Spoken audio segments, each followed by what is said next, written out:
Right, are we just about ready? I think the mics will go live first and then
good morning, everybody. A really warm welcome to Kirklees Council's Children and Young People Scrutiny Panel. It's Tuesday, the 6th of September.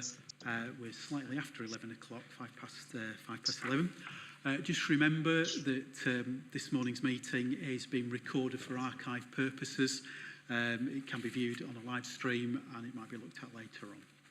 So, again, asking panel members, could you please keep your, if you're at home, can you keep your cameras on? Thank you to Graham and Elizabeth. The rest of us are in the council chamber and we'll see that as we go along. So just a few apologies so far. We've had apologies from Councillor Richard Smith and from Co-optee Oliver Gibson. We haven't got Councillor Anwar and Tony Bromley there, but I assume there's good reasons for them not to be here with us this morning. So if I can introduce myself, I'm Andrew Marchington, Kirklees Councillor, and I'm chair of the panel. Paul, let's introduce yourself. Hello, I'm Paul White, I'm councillor for Kirklees Council, Home Valley North Ward, yep. Independent councillor. Yeah, James. Hi, yeah, I'm James Homewood, a councillor in Ashbrow Ward and member of the panel. Yeah, Elizabeth. Hi, Councillor Elizabeth Reynolds from Goka Ward, member of the panel. Thank you. And Graham.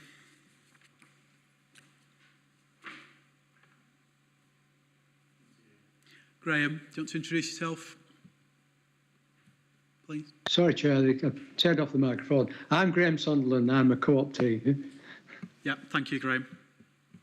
Okay, so that's item 1 on the agenda. Item 2 on the agenda are the minutes of the previous meeting. That's the meeting held on the 20th of July, 2022. So can we approve those as they look like a correct record of the meeting? Yeah, thank you, everybody. That's great.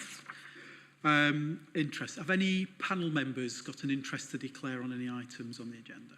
Everybody's indicating they have not. All of our meetings are held in public unless there's good reason not to do so. Everything on the agenda is planned to be open and viewable, but if there's it's necessary to move into private session, we'll move the appropriate motion. Okay. Helen, any deputations or petitions? No. And any questions from members of the public? No, we haven't. Right. Okay. Right, so we're going on to item 7, which are changes to the Young People's Activity Team provision. Okay, so I think Cindy. Tom, you're going to kick us off? Yeah, now? thanks, Thank you, Tom. Councillor Marchinson. Tom Brailsford, Service Director for Resources Improvement and Partnerships. The report's been brought into view today in terms of the Young People's Activity Team and the changes to provision and the proposal that went to Cabinet. Sarah and Gary will take us through the report in terms of the re-provision and also some of the future plans for the model for the activity team in terms of how we best meet the needs of children and young people with additional needs. So I'll hand over to Gary and Sarah, but just wanted to introduce that, Chair. Thank you. Thank you, Tom. Gary Wainwright, Children's Commissioner Manager, leading on the Best Start Capital programme. Sarah Miles, Head of Homes. So I'll start. Sorry, yes, Sarah Miles, Head of Homes. I'll start the first phase with the proposal for the building, the moving of the facilities. So they currently share a facility in Ravensthorpe with adult services, which has been recognised. We need to provide alternative provision in keeping with our more ambitious proposals to create market-leading facilities. So part of the search, we identified the Children's Place nursery in Ravensthorpe, which is ideally located very close to the current provision, but in a much better location by an open space and close to community access. So we've worked up the development, and part of that was we've done this with parents, with PCAN and with young people, sharing and going through our ideas of what would a good young people's activity building facility look like and what would they need it for. They currently provide 3 core services, so it's an after-school club. They also do a weekend club and a school holiday club. Since the pandemic, we've become more personalised in our solutions, and we've linked closely with the short breaks provision in developing a bespoke solution so it's not a one-size-fits-all solution, and we've worked it down. So the facilities we've put forward, the children were very keen to have the outdoor fun space. The idea, when we talked to them and showed them, even though it was limited feedback, I could see from the smiles on the face, they were excited about what we were proposing. It's something they'll be excited about visiting, and that will core to what we've done. The building inside, it's about the physical needs. It's about zoning it into separate spaces. So the outdoor area of 3 zone spaces is a creative space, and each of them we can separate out. So dependent on the needs of the children and young people's activity and focus on our most disabled and vulnerable with long-term conditions, we'll have the facilities. So there'll be a full changing place in there, there'll be a medical room in there, there'll be the sensory room in there. We'll also test out as we move forward, because it's going to be a fantastic new facility, how we could use it and maximise the benefits of having this new quality standard facility in the council. So when it's not used for YPAT, there'll be other services with our health partners where we'll be able to maximise the use of this investment in the building. I'll pass you over to Sarah. Yeah, the proposal, as you'll have seen from the report, will enable us to provide a significantly improved short break service and build on the work that we've been doing through the pandemic by bringing the YPAT service to work more bespokely with the Orchard View short break service. And that's work that Gary's referred to and that we've been building on, but hope to build on further in the future. It'll help us expand our daytime support. It'll help us develop our outreach support. It'll enable parents and carers coming together. And the use of the facility and the facility itself, the building, and what we're going to offer through the building will provide us with a sort of high quality that will meet the needs of the children going forward in a way that I would suggest is much needed and will be extremely beneficial to our most vulnerable group. In terms of the report, I don't want to labour on the report too much. I think it's all there. The time frame's there. We're on track for the building to open next summer. All things, fingers crossed. And obviously we've done a lot. We've done consultation both with parents, as Gary's identified, and with children and young people. Thank you, Gary, Sarah. So Panel members, questions, comments? Paul? Well, I really welcome this. And to me, I could get quite emotional about it because my youngest son used YPAT all the time, all the way through his, he's 29 now. So, and I think it felt that YPAT quite often during that time were just being pushed from pillar to post and not really being treated seriously. I mean, it was quite good that they had a permanent home down here, but quite frankly, that building, so as you know, it's some years ago that my son was there, was dreadful. So looking at the plans here, and I'm not an expert on sort of the detail, but I can tell, it'd be just such a fantastic addition for families that use these facilities. And it'll feel like they've got somewhere that's almost theirs, even though it's being used. We were in the stables at Cliff House and Methodist Chapel, and it kept changing all the time. Swallow Court, I mean, another dreadful building. So to have something that they can call theirs, and they can really get used to, the children and young people going to, it'll just be fantastic. So I can't ask a question, because I say I nearly got emotional about it, because it's just fantastic. Well done. Make sure it's done on time. Thank you, Paul. Any other comments, questions? James? Yeah, thanks. I think, the plans all look brilliant. I was just going to ask, because I know there's a reference in the report to about similar provisions being in South Kirklees as well. And I just wondered, not being close to this area, just in terms of the geography, what impact that has on the usages of the service, and whether actually it is used across the district, or whether actually at the moment it's quite difficult for some people to access those services because of location, and how we kind of deal with that in terms of, I don't know if we use transport or what. So it was just, and I know there's an ambition to have more facilities, but we just wondered about that and how that impacts it. When we were consulting with families and parents of children with additional needs, they were clear. They come to Dewsbury to Ravensthorpe because there isn't anything, and it were a clear message that having facilities close by, the travelling across, they'll do it, but if there was something nearer, so within the staff resources, if we had 2 facilities, we can still cover and have something within 30 minutes. So that was the aspiration PCAN wanted, the parents of children with additional needs. So we had 2 facilities. So we open the first one, see what works, see what doesn't, see how it evolves, and then the learning from that will then look. And I've already started searching for potential sites in South Kirklees, which are ideal, so families can get to them and access them quickly. Yeah, thank you. Thanks, James. Okay. Elizabeth, Graham?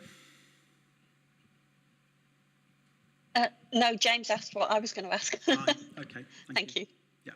Nothing to add, Chair. Thank you. Right. It's really good to hear you being involved with PCAN and talking to parents about that. And so it'd be really good to see how to get your mechanisms for getting feedback on their experience. So they've asked for this, we're delivering this. How does that feel? Matching that up. So it'd be really good to know how you're going to do that. I think the other question we like to ask is about the young people's involvement, and you might want to, what's going to be a mechanism for sort of picking up how young people feel about the space that's been provided for them, and then potentially how might that feed into, if the timescales fit, how is that going to feed into another facility in South Kirklees? We've collected the technical assessment skills, so the need for a medical room change in place, all the things, requirements that way.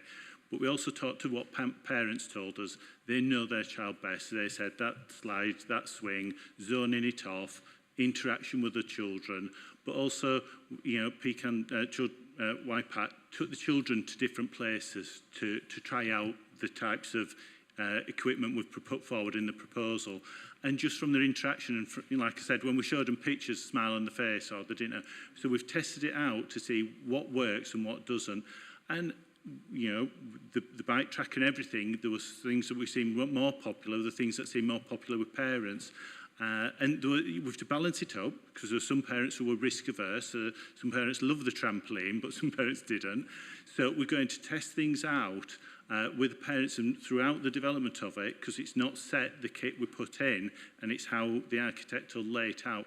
We'll work with them, and that's why when we move on to the next one, based on the needs of the children, we can then adapt and change it. And, you know, hopefully with some, we'll be able to get some rotation so it's not a set. So in 2 years' time, you're not looking at the same kit. We've swapped it round. So it keeps it stimulating and different.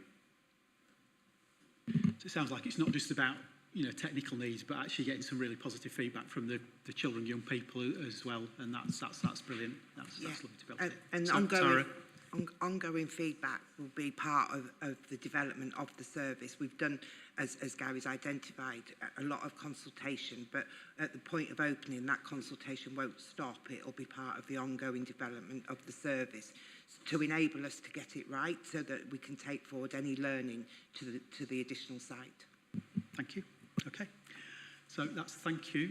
If there's no other comment, I think what we're looking forward to is a visit at some stage when appropriate. Yeah, so to actually, again, yeah, ideally to speak, yeah, when there's some children, young people there and families there, we can interact as well. Unless any panel members particularly want to try out the trampoline. No, that's right. Oh, Helen's out. Fine. So thank you very much, and thank you for your presentation. Thank you for all the hard work you're doing, and we're looking forward to seeing the ongoing development. So that's great. Thank you. Great. Good. Okay. We're on to item 8. Which is the Special Educational Needs and Disabilities Inspection and the Action Plan and the Inspection Outcomes. So Tom, I think that's you leading us on that again. Thank you. Thanks, Councillor Marchington. Again, I'll just introduce the item. Obviously, we said that we'd bring into view the recent inspection outcome for SEND. So you'll note in the report the detail in terms of our transformation, in terms of our ambitions, and in terms of the 2 written statements of action that were part of our inspection outcome. I think Paul Harris is going to give us a brief overview of the report, and then we've got relevant heads of service available from both education, health and social care, and also from public health colleagues who can answer any detailed questions in terms of the inspection outcome and the approach. So I'll hand over to Paul. Thanks, Paul. Yes, the report that you've got tries to provide a context to the inspection and where if it fits in like the Kirklees improvement journey. The outcome, which has got the formal requirement to have 2 written statements of action in terms of that, and how we're responding to that and things. So the report itself, which you've received a copy of and is in the public domain, highlights some areas of strength which was seen in the inspection, but also the areas for development. It's classically structured in an Ofsted report: areas of strength, areas for development and improvement in terms of that. And it identified 2 significant areas of concern which required a written statement, actually, again, which are outlined in the report there in terms of that. The important thing for the panel to realise is that snapshot, I think, as Joanne Sanders has talked about earlier, often with Ofsted and CQC inspections, is at a moment of time. So we were already improving and addressing the areas identified in terms of the inspection, and perhaps the key document, which again you've been sent, is the transformation plan, which goes back to September 21, but again builds on work that had been taking place for over a period of time. And the transformation plan highlights a number of work areas and work streams, particularly relevant to the second area of the improvement statement, which is really about mainstream settings. The Healthy Child Programme, we're in the process of currently reviewing how that operates, and that will become a priority for us as part of that review. And the Healthy Child Programme will be incorporated into the transformation plan as a key work stream going forward. We are currently in discussions with our good friends at Ofsted and the CQC CQC about how we produce the written statement of action and how we get that monitored. And in fact, the Scrutiny has been invited to our meeting at the Transformation and Commissioning Group later on this week to see how we're responding to that and things in terms of that. The deadline for that is next Monday, the 12th of September. So we'll be submitting a formal request, which will be signed off by Mel and the CQC, our CQC colleagues and things, or CCG colleagues rather, in terms of that response. So that's the context of it. There may well be some specific questions that you want to ask, and we will have other people who will be able to answer perhaps some of the more detailed questions. Thank you, Paul. Questions, panel members, comments? Any questions? Oh, Paul? Yeah. Let me see, where do I start? I mean, the Ofsted report is a tricky read, isn't it? You know, very damning. And it confirmed, I think, a lot of people's fears, certainly families with SEND and schools. So in terms of our experience in schools, so I know I mentioned this before. So yeah, it's a very sad to see report for me. And you know, I welcome the fact that you were already on the path of trying to improve things, and I've seen that over the last 2 or 3 years. So the report, you know, sorry, the transformation plan is predating. I'm just wondering, is there any plan or any thought about reissuing that plan post Ofsted? Because to me, some of the tone in that doesn't reflect the Ofsted report and the seriousness of that report. So quite rightly, it's positive, you know, because it's a transformation plan. But I think the opening forward on a document like that should reflect that, the Ofsted, at very least. That should be changed, if not, you know, the plan. But I'm sure there are things in there that are not quite reflected in the transformation plan that need to be addressed. So yes, it is addressing a lot of things, but it seems to me that needs an urgent reissue to reflect that. So that's my headline. So, thanks. Tom, yeah.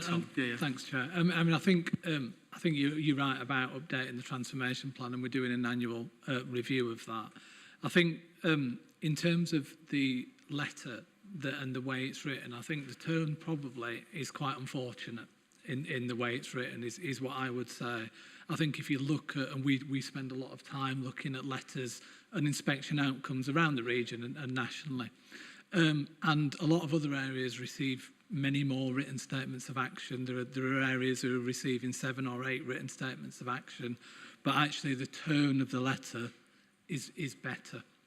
So whilst, you know, we take the inspection outcome extremely seriously, and it's part of our existing transformation plan, we did go through a process where we fed back to Ofsted around the tone of the letter and put in some different recommendations about how it could read, because actually we don't believe the term reflects the reality in terms of what we see on a daily basis. So I think, you know, 2 written statements of action.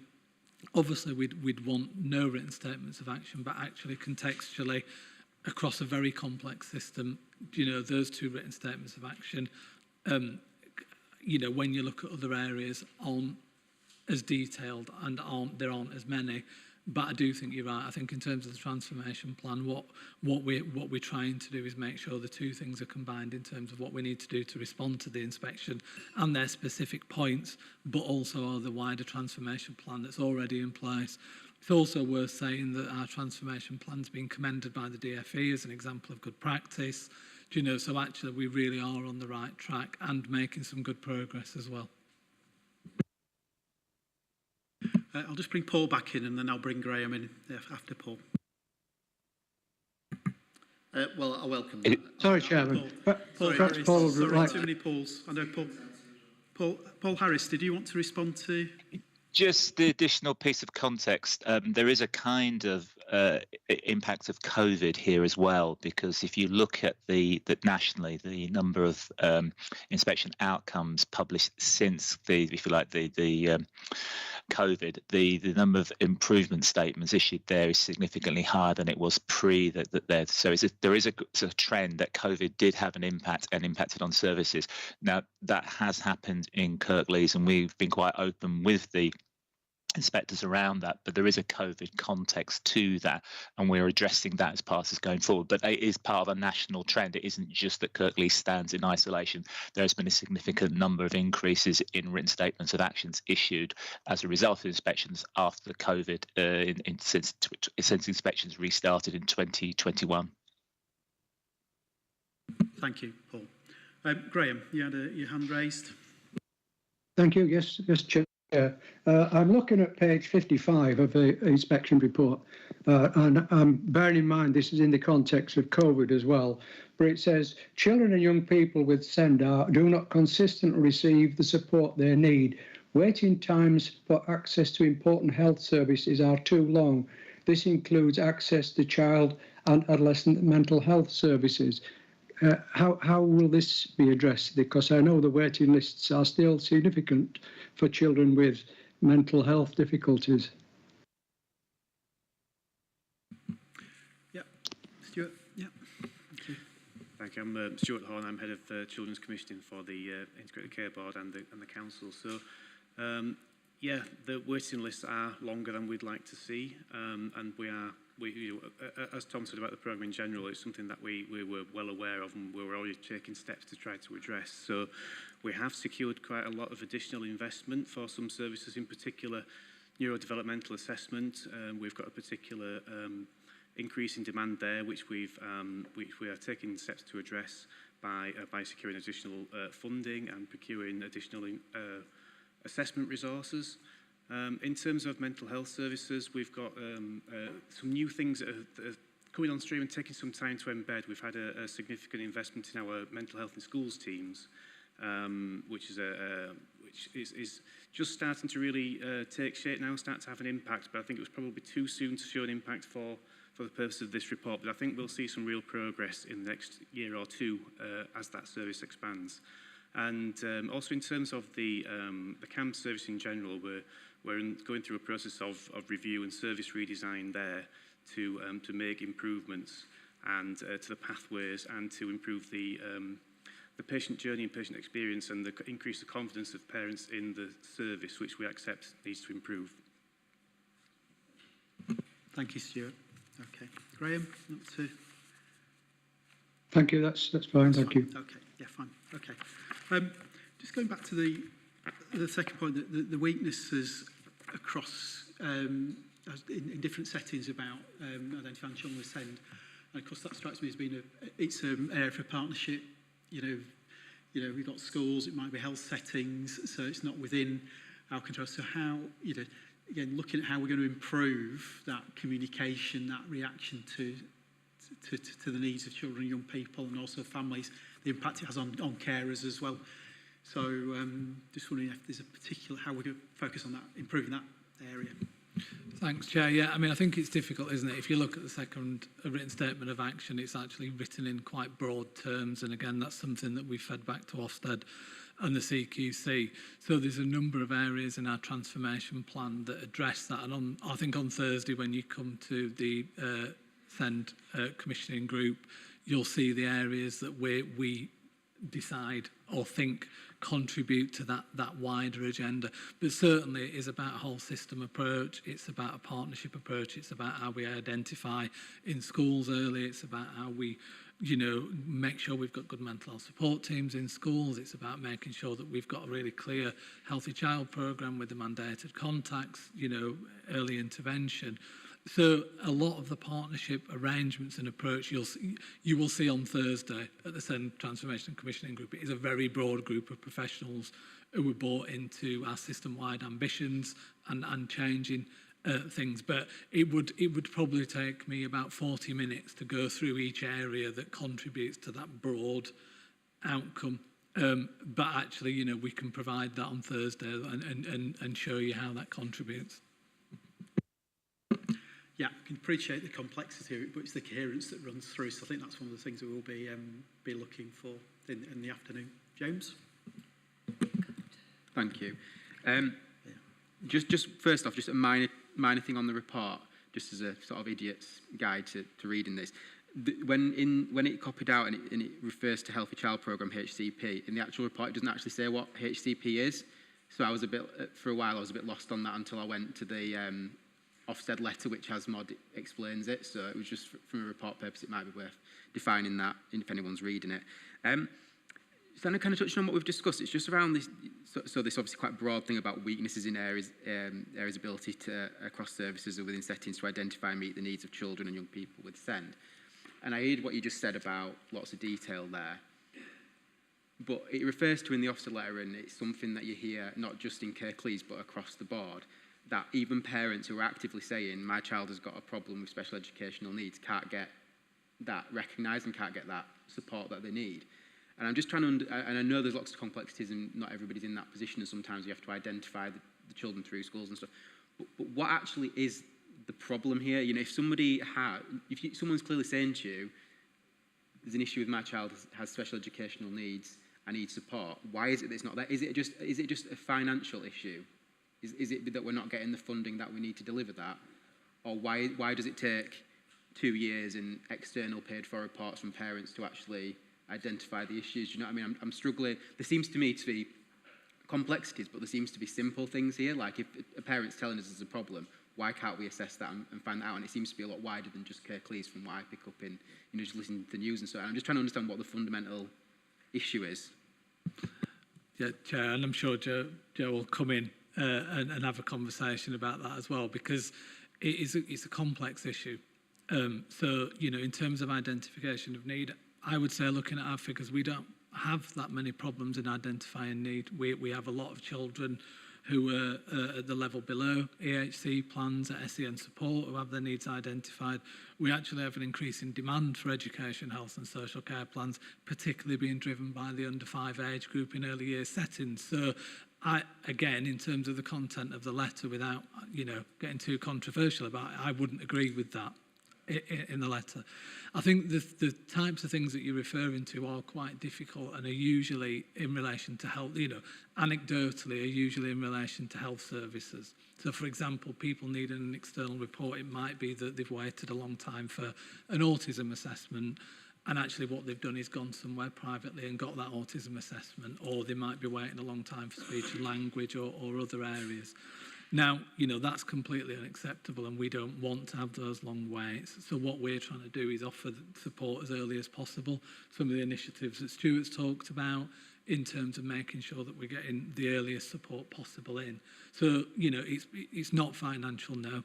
That's not what drives our decision making, but what we want to do is offer children, young people and families the support at the earliest possible opportunity, so things don't have to escalate and parents aren't waiting a long time to receive the support they need. And the other thing I think we have to say is that education, health and social care plans do provide a level of support, but there is a lot of support below that level of support that we offer as well. So you know, it's an area in the report that I wouldn't particularly agree with. I don't know, Joe, if you want to come in on any of that. Thank you. Joanne Sanders, I'm Service Director for Learning and Early Support. I think it's complicated. I suppose that it is a complicated system, but what our transformation plan is trying to do is to reorientate support as early as possible. The needs of youngsters is changing, how best we put that support in. So we're really fortunate in Kirklees in the respect of we have a very strong special educational needs coordinator network. So it's about supporting each other, that school-to-school support.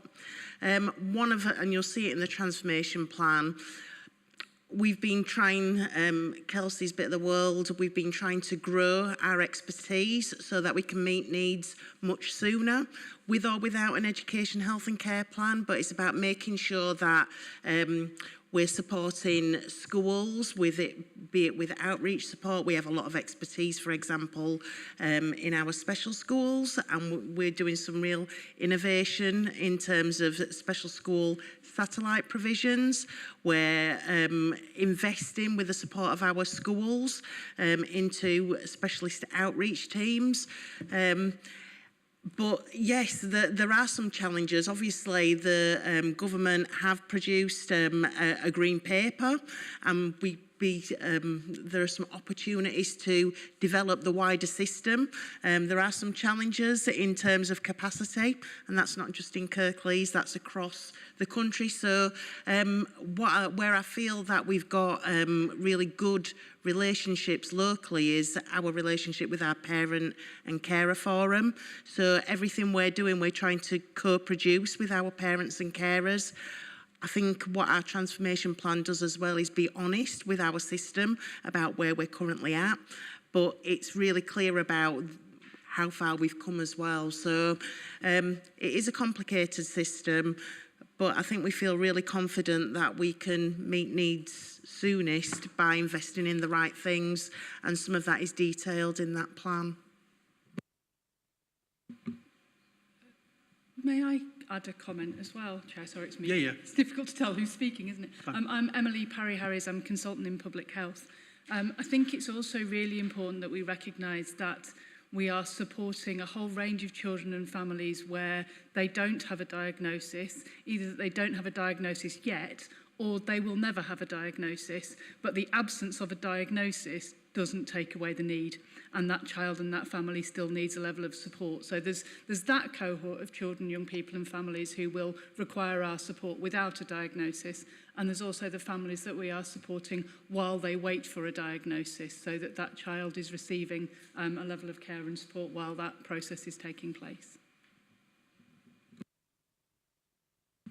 That's fine. Okay. Just a minute.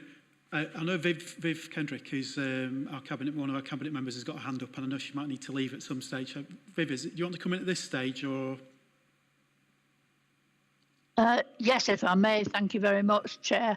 I suppose I just want to reflect on the JTI inspection and the letter as such. This letter, when it came, I found quite shocking because it in no way reflected the feedback that we got verbally from the inspectors at the end of quite a substantial inspection. And I chair Yorkshire and Humberside Leave Members Network, and I see other councils that have had 17 areas for improvement. That doesn't mean to say I sit on my hands and think, oh, we're okay with just this bit. But actually, you know, when I see inspectors having a positive emotional response at the verbal feedback, praising the partnership, praising the services, youth engagement service that they thought was exemplary. When the letter came, I don't think it at all reflected what they were saying to us from the inspection. And so I don't see it as a damning report. I see it as a report where it identifies things we knew about, that we are working on, and we will work to get this further along. And we already were doing quite a lot. There were no surprises in it. But I just really don't want people to feel it is such a damning report, because it isn't. There are huge positives in there, far in advance of many other areas as such. But that doesn't mean to say that we should sit and be self-satisfied, because we aren't, and we will continue to improve. That's really just what I wanted to say. Thank you. Thanks, Sue, for coming on that. Right, I've got Elizabeth, you've indicated, and Paul's wanted to come back in, and there's one or two questions I want to ask on what we've just heard. Elizabeth, is this a new topic, or is it following up on what we've just heard? Following up on what we've just heard. Sorry? It's following up. Yeah, if you want to come in then, and then I'll bring Paul in. Yeah, thanks. Thank you. Yeah, mixed feelings really. Can I, just on an admin point of view, point out that some of these papers came out really late. And I'm really looking forward to Thursday, because I will have had a chance to have had a better look at them as well before then. I think we do within Kirklees recognise that these are some of our most vulnerable children, and that it is a complex issue. They are individuals, and I don't think it should slow us down in improvement, and I don't think it does slow us down in improvement. I think Viv's right that the transformation plan and the moves made so far have been really positive. And don't we all love a good Ofsted letter? I'm not belittling it at all, but they can be incredibly brutal at times. From a person's point of view, I would think that we may have some concerns from the public that we're not doing as well as we should. However, I know that I'm looking forward on Thursday, particularly for the review and the actions that are going to take us into the next step. So I feel encouraged that Ofsted picked up some of the things that we'd already picked up anyway and we were working on, although I think it has to be considered quite carefully what they were looking for as well. So I'm quite positive about the steps we're making, but I feel an urgency to get this done. Thank you. Thanks, Elizabeth. Yeah, thank you for that. Paul?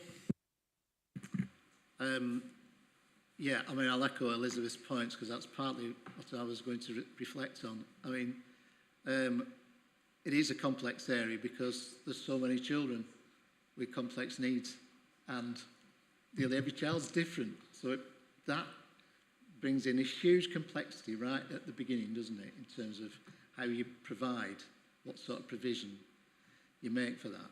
So, you know, very aware of that and how complicated it is, because my son basically had a package of needs that no other child in the rest of Kirklees had, and in fact probably less than a handful in the UK. So you know how complex that is going to be, and all the different children have got, you know, it goes on and on and on and on. I think to me, you know, and I'm really glad that this is really putting some pace on to change, but there are indications in there that we've let a lot of families down. And, you know, they talk about the statistic of the number of EHCPs in Kirklees since they went from statements to EHCPs compared with the national. And it's half.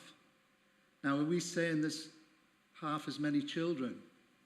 It's in there, it says increase of 20%, the number of EHCPs since 2012, and the national number is 40%. It's in there.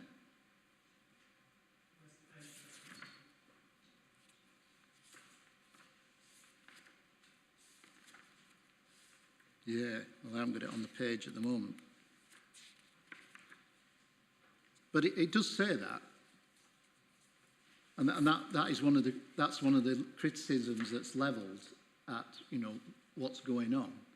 Because it does feel like, and I know obviously from talking to the families, that it's been a real struggle to get, it's not necessarily schools acknowledging the special needs of their child.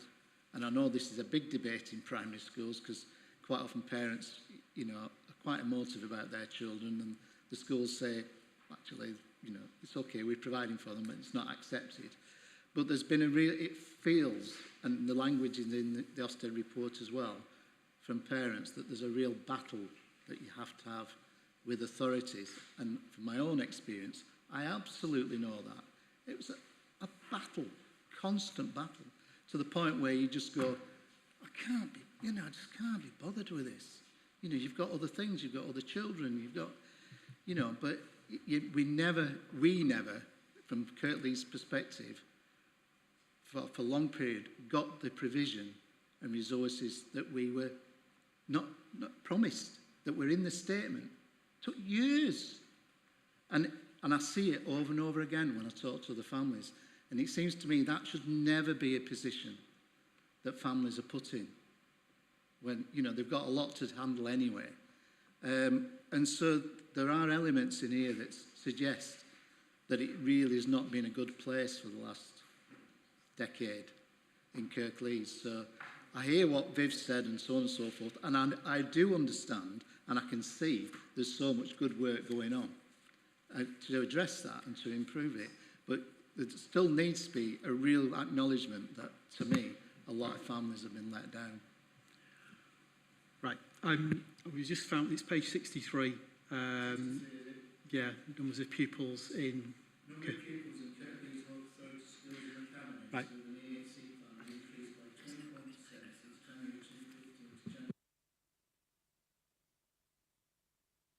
Right. So that's in the introduction on the report. Page 63. Yeah. Yeah, it's not got absolute figures with it though. So Chair, it will be worth. Can I comment again? I think I'd like to take that away and have a look at that as a rate, because if what it's doing is saying that we were previously higher and so we've had less journey to catch up, I just want to look at it as a rate rather than as numbers. Would that be something that you'd be happy for us to take away and do? I think that's what you need. We need to look at the absolute figures, but it's also an issue about reports and percentages. Absolutely. Yeah, and I think that's really useful, but I can assure you, because I look at the data on a weekly basis, we are in line with national average in terms of EHC plans issued. I can assure you of that. Right. Whatever it says in the report. Yeah, but it's an issue about data. And yeah, do you want to just go on? Thank you. Thank you. Kelsey Clark-Davies, Head of Education Safeguarding and Inclusion. Just wanted to respond to some of the points, really, that I want to assure Councillor White that there is absolute acknowledgement of the lived experiences of many of our families. Some of the stories that you're reiterating there, we are hearing and we have heard. I think I would also like to acknowledge, though, that perhaps some of what the report's captured, obviously it's over a period of time, and many families that perhaps have not had a positive experience have come forward to share that. We do also get lots of really positive feedback from families that do have a good experience. That's not to negate the negative experience that others have. A key theme within the SEND transformation plan is about ensuring that the culture that we have across the council, across the area, across our schools, is very much child and family centred, about believing families, about listening to families, and working with, not doing to. So that is absolutely something that we are continually reinforcing. So just wanted to note that. And the other bit that I just wanted to kind of try and assure on a little bit, I've heard a couple of times within the discussion about pace, urgency, the real need for movement on this, and just a bit of assurance that, yes, we have been working on this for some time, not just since the outcome of the inspection, and we will give further detail when you come to the SEND Transformation and Commissioning Group. But just to give a little flavour, some of the things that we have got underway at the moment, we have got the rebuild of 2 of our existing special schools. That's going to create state-of-the-art facilities and increase places. We've got, as Joanne has just alluded to, some satellite provisions from special schools coming on board, creating more spaces. Increased additionally resourced provisions, so these are specialist bases out in mainstream schools, but with specialist teaching and resources there, as well as a real investment in our outreach teams. So one of the things Ofsted recognised were the strengths within our early years SEND team and some of our other existing outreach services. We've invested financially and expanded those teams. We've created new teams in SEMH and cognition and learning who are going to be going out, delivering training to schools, working with partners in schools, helping with all of that understanding and identifying needs and meeting needs. Thank you. Yeah, I think one of the things we need to have in context is, and again, we're going to be seeing, we've got 2 visits on Thursday actually, so we've seen Pecan down St Andrews Road on Thursday morning. So again, talking to parents, and one of the things we want to do is, corroborate their experience in their involvement. So it's great, Kelsey, saying about, families and children, carers and children have been at the heart of this, and that's what we want to appreciate. But thank you for the invitation to the afternoon meeting, so that's an opportunity for you to see this. I mean, part of what we do. I think the other thing on longer term is we know that things, picking our way through the stuff that we want to get better, and we recognise there's a journey with parents and children with special. It's been a battle for a long time, and it's not where any of us would want it to be. That's why we're on a journey, and circumstances change. We need to make sure that we're heading in the right direction, as difficult that was. It's interesting. I mean, one of the things I want to pick up is, there's a couple of things I want to pick up on, child and adolescent mental health. I remember, Tom, before you were in your current elevator position, coming and talking to us about that and the journey, and we're just finding, you know, just all these years later, you know, investment in the school's mental health team. Is that right? Yeah. So stuff that's been a battle for years and years and years, and we've still got waiting lists, you know, going stuff like that. So there does need to be when things absolutely don't go right for a child or a family, there needs to be a mechanism for dealing with that and accepting that. Where there's a general issue, you know, about where lots of families are experiencing difficulties, what's the way of improving the outcomes for everybody in that mechanism? So we want to unpick part of that. Because one of the things we're going to say when we go to see parents on Thursday morning is it's not an opportunity for complaint. We're not a complaints procedure. But if they can talk to them about their experience of engaging and stuff like that, then we can feed that in. So it just corroborates some of what we're being told, doesn't it? And we're there to listen, and there's other mechanisms for that as well. Okay. Right. I want to. So it's getting back to sufficiency, really. So I mean, I think both Emily and Tommy took parents who. Yes, I want to unpick a bit that support that parents are getting while they're waiting for a diagnosis. And I really like the phrase you use, actually they're going to get support even if they're not going to get a diagnosis. So that's, because I know we've talked about that before, and that when we're talking about early intervention, isn't it? Getting parents who are just tearing, you know, very frustrated, finding it difficult to parent for whatever reason, and what support is available. And it might be through health or schools. So how are we strengthening that? Does there need to be pushed more capacity in that area? So I'll ask that first, and then I've got some other questions about if that's okay. And I'll bring you back in a minute, Elizabeth, if that's okay.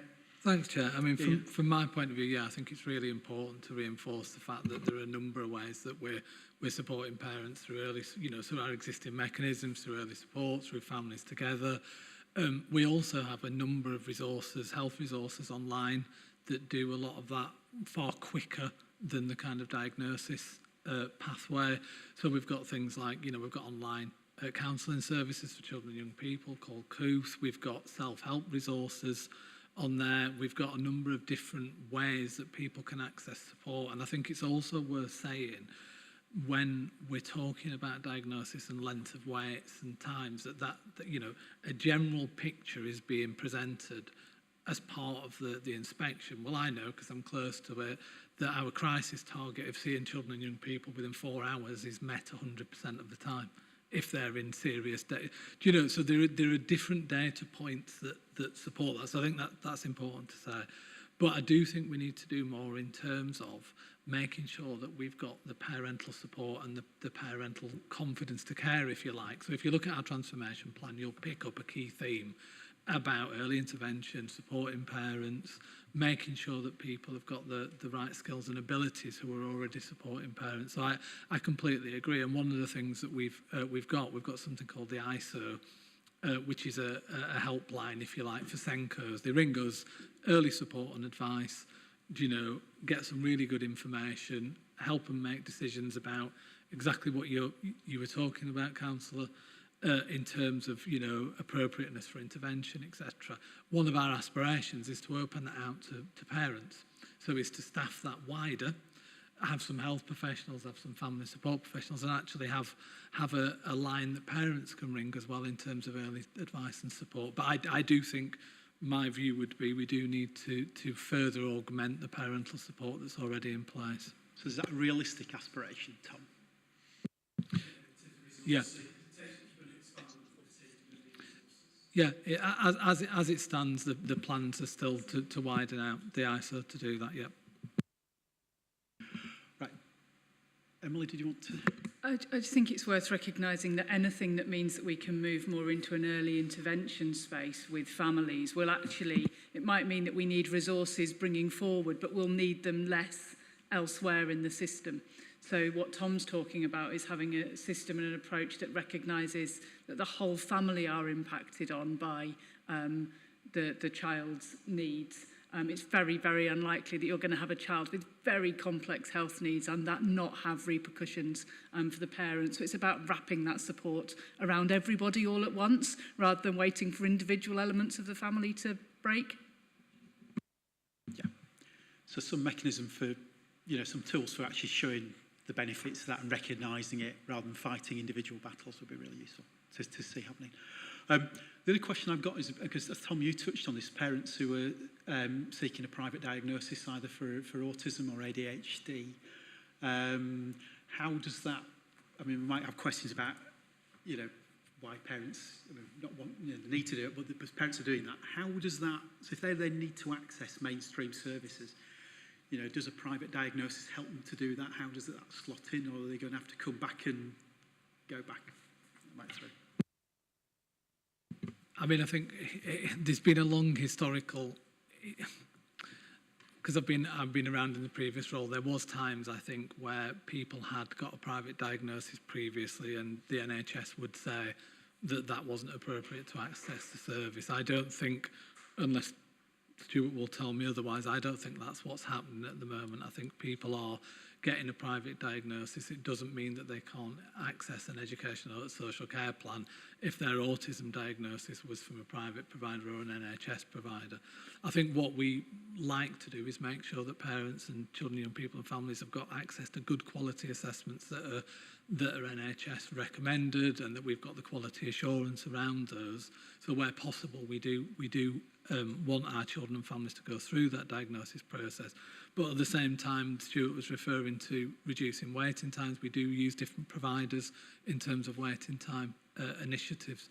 So, you know, my experience in previous, you know, and I'm talking maybe 5 to 10 years ago, there was a lot more of what you're referring to, Councillor Marchins, and it doesn't seem to be that much of an issue these days.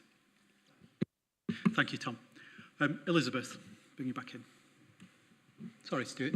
Did you want to respond, Stuart? Oh. I was just going to add a little bit more of the sort of recent picture to Tom's answer, if that's useful. I mean, in terms of access to education support and early support, the diagnosis isn't a key factor there. It's based on the needs, the presenting needs of the child as the school and other supporting professionals see it. So I'm not saying it's not important to people to have that diagnosis, but we don't see it from our side as a barrier to service in that respect.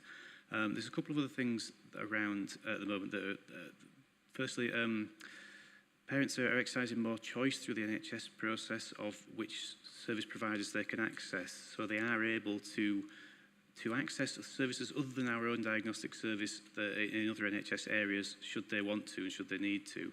The knock-on effect of that is obviously if a waiting list is shorter currently somewhere else and everybody goes there, that waiting list becomes just as long as our waiting list. So, and then the final thing I want to point out is one area that does present a problem with private diagnosis currently is ADHD assessment and access to medication prescription, where a diagnosis has been provided by an alternative provider that may or may not meet NICE guidelines. Our commission providers in SWIFT, their psychiatrists are not able to prescribe medication on an ongoing basis based on a diagnosis that they might not think is satisfactory. So that does present some problems. So what we're trying to do is put out a message so that parents who are seeking a private diagnosis understand this and understand what they need to do to make sure that if any medication is required, that they've taken the correct steps to make that a smooth process. Thank you, Stuart. That's really helpful. Okay. Where was I? Me. Sorry? Elizabeth, sorry. Thanks, Elizabeth, sorry. It's all right. It's afternoon now. You're okay. We're getting there.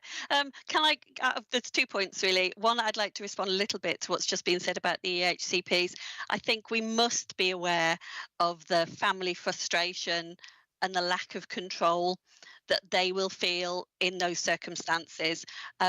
The more control and feeling of control and involvement we can give them will improve their resilience and their ability to cope with the situation as it is with their child. So I think Stuart's right, but I know that maybe it might not seem that important that the rest of the family kind of can cope with the situation, but we all have to have hope, and I think we need to bear that in mind very much so with the HCP stuff.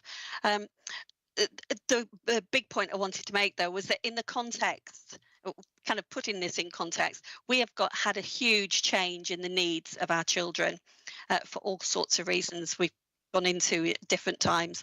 And I know that Kirklees is not only coping or trying to cope with the current demand, but also trying to get ahead so that we can make definite improvements in the future. I would like to say from Children's Scrutiny Panel point of view that I think this is really important that we stay really up to date with what's going on, which is why I'm looking forward to Thursday.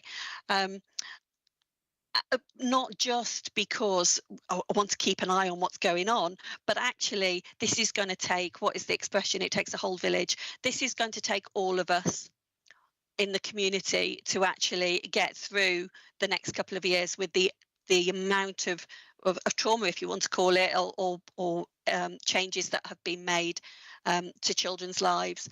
And I would like to say to the team in the council, you know, we're here to help you and support your development.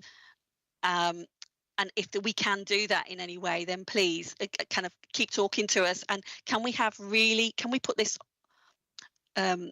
really high on the agenda for each of our meetings? I think this is actually a really important part of our children's scrutiny role.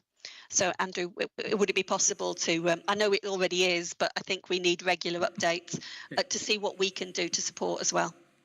Thank you.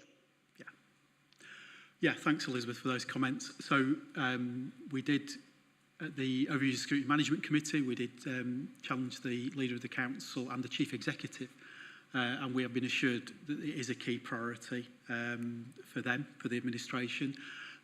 We will be part, and again, it's inappropriate. So thank you. Thank you for coming along this morning and answering our questions. We are here as friends, and sometimes it's critical friend. Not that doesn't mean we have to be critical, and I think that's. But it should not be a hostile environment, even when things have not gone in the way that any of us would hope them to do, because we know that's the right thing to do. And obviously there'll be more discussions going on, Thursday and beyond as well. So I think it is, Elizabeth. And I think those of us who are aware of the other meetings that are going on, if we can make time, or we have time to go on in an observer basis, I think there's times if we need, and that is why we're there, but sometimes, particularly when it's performance, there's an opportunity for us to answer questions, ask questions as well. And we will be doing that. So that's open to all of us. So I don't know if there's any other, if we've given that, any comments or questions? Right. So can I just thank you again for all the work that's put in and on the plan and the work that's done. Clearly the passion you have to improve the lives of children and young people, particularly children with special educational needs. I think we all understand that's not, we're on a journey, and we appreciate that parents find it difficult, and we empathise with that. As well, and I know you do as well, otherwise you wouldn't be doing the job that you're doing. So we do appreciate, take our thanks, and anybody, thanks for the teams as well. And we look forward to being part of the, what's the word phrase, improvement journey.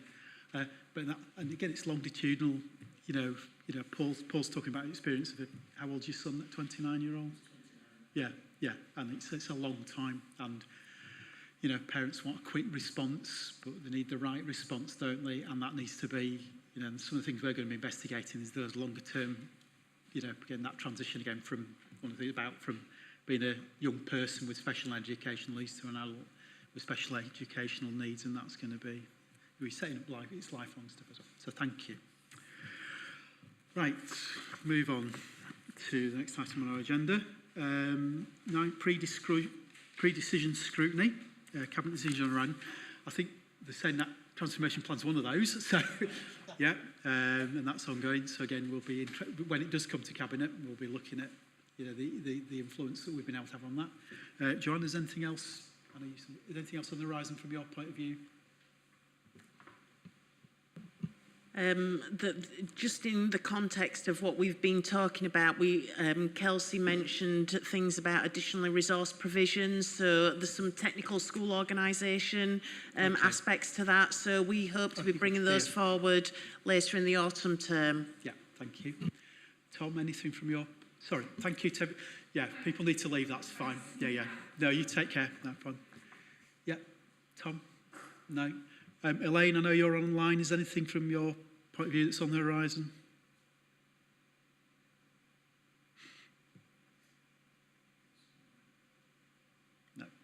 if you're thinking of it, that's fine. Anyway, if there's anything that comes up. Okay, that's fine. So we'll keep an eye out for that. Item 10, there hasn't been a corporate parenting board since the last meeting of the Children and Young People Scrutiny Panel, so we won't, so there's no feedback from that. But I know I think the next corporate parenting board's in 2 or 3 weeks, is it 19th of September coming up? So if Elizabeth and I, again, we'll be asking questions at the, from the performance management, and we'll be picking up. So again, panel members, if you've got any items you want to pick up, particularly around, looked after children, and the virtual schools head, Janet Toll is usually there as well, so if there's any questions you want to feed into that before the meeting, please keep an eye out for that. Okay.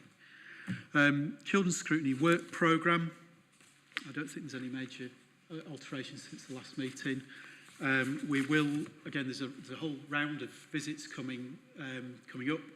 Pecan this Thursday at Leeds Road and Thornhill Leeds next Thursday. Any members who can make time to come along to those, either of those, that would be really, really appreciated. And yeah, the other two, I think that's it. And I think this thing, the partnership, so I particularly would be interested in the partnership stuff. Paul talked about, getting a structure, getting a feel for how things are structured, and how it's all leading to those really, better quality outcomes. So perhaps, there's an opportunity. I think, Tom, you talked about something outside this, just to get our head around the partnership structures, because sometimes there's a tension to have another meeting. There is a phrase, I think, John Cleese, another meeting. Let's have another meeting, let's have a meeting, but they need, what's the purpose? Why are we there? What's coming out of that? That's fine. Okay. Right, so thank you very much, everybody, for your attendance, either in person or online.